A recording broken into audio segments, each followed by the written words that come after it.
Dhurandhar movie. Actually cinema ഒരു 3.5 മണിക്കൂറടുത്ത് നീട്ടമുണ്ട്. But എനിക്ക് ഒട്ടും ലാഗ് ഫീൽ ചെയ്തില്ല. ഫസ്റ്റ് ഹാഫ് ഏകദേശം 2 മണിക്കൂർ എടുത്തുണ്ടാകും സിനിമയുടെ ഫസ്റ്റ് ഹാഫ്. ബട്ട് ഓരോരോ എലമെൻറ്റ്സ്, അതായത് ഒരു ചാപ്റ്റർ വൈസാണ് ആ സിനിമയുടെ കഥ പറഞ്ഞു പോണത്. എല്ലാ ചാപ്റ്ററും ഒന്നിനൊന്നും മികച്ചത്. ഈ ആക്ടിങ് ആയിക്കോട്ടെ, മാധവൻ എൻ്റെ പൊന്നു രക്ഷയില്ല. മാധവൻ ഇപ്പോൾ അധികം റോൾസ് ഒന്നുമില്ല, ബട്ട് കുറച്ച് റോൾസ് ഉള്ളു, ബട്ട് അന്യായ ഇമ്പാക്റ്റ് ആണ് ആ സിനിമയിലെ ത്രൂ ഔട്ട്.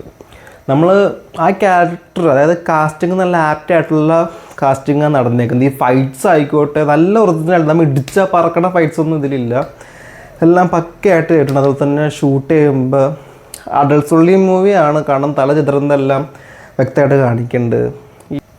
ഇനി ഇതിൻ്റെ സെക്കൻഡ് പാർട്ടും വരാൻ പോകുന്നുണ്ട്. പോസ്റ്റ് ക്രെഡിറ്റ് സീൻസിന് വേണ്ടി ഞാൻ 8th കഴിവരെ വെയിറ്റ് ചെയ്തെങ്കിൽ പോലും പോസ്റ്റ് ക്രെഡിറ്റ് സീൻസ് ഒന്നും ഉണ്ടായിരുന്നില്ല. ജസ്റ്റ് ആ പേര്, ആ ഡയറക്ടറിൻ്റെ പേര് എഴുതി കാണിച്ചിട്ടുള്ള ഇത് മാത്രമേ ഉള്ളൂ.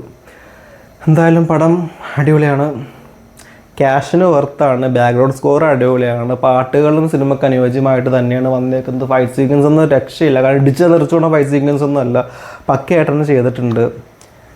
Waiting for the second part. നിങ്ങൾക്ക് ഒരു ആക്ഷൻ പടം ഇഷ്ടമാണ്, അത്യാവശ്യം കഥയുള്ള സിനിമ ഇഷ്ടമാണ്, അത് നല്ല മേക്കിംഗ് ഇഷ്ടമാണ് എങ്കിൽ ഈ സിനിമക്ക് ഉറപ്പായിട്ടും പോയിട്ട് ടിക്കറ്റ് എടുക്കാൻ, കാരണം നിങ്ങളുടെ ക്യാഷ് വർത്താണ്.